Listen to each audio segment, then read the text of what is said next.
കൂടെ ഉണ്ട്. എന്ത് സംഭവിച്ചാലും ഉമ്മയും ഉപ്പയും കൂടെ ഉണ്ട്.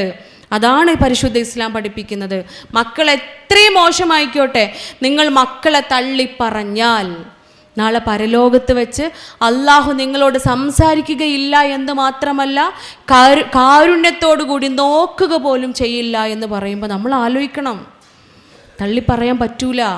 മക്കളാണ്, കുട്ടികളാണ്, സ്വഭാവത്തിൽ പല പ്രശ്നങ്ങളും ഉണ്ടാവും. അതിനെ നമ്മൾ ചികിത്സിക്കണം. അതിനുള്ള ചികിത്സ എന്താണെന്ന് നമ്മൾ ആലോചിക്കണം.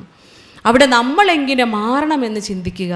ഒറ്റപ്പെടുത്തലല്ല, കുറ്റപ്പെടുത്തലല്ല, പരാതി പറയലല്ല, അവരെ ഉപേക്ഷിക്കലല്ല മാർഗം. ചേർത്ത് പിടിച്ചുകൊണ്ട് നമ്മുടെ മക്കളല്ലേ, നമുക്ക് മക്കളല്ലേ ഉണ്ടാവുള്ളൂ. ഒരുപാട് കേസുകൾ ഞാൻ കാണുന്നതാ. നാട്ടുകാർക്ക് വേണ്ടിയിട്ട് മക്കളെ ഒറ്റപ്പെടുത്തുന്നവർ. അവർ പറയും നാട്ടുകാരെന്താ വിചാരിക്കുക, നാട്ടുകാരെന്താ വിചാരിക്കുക,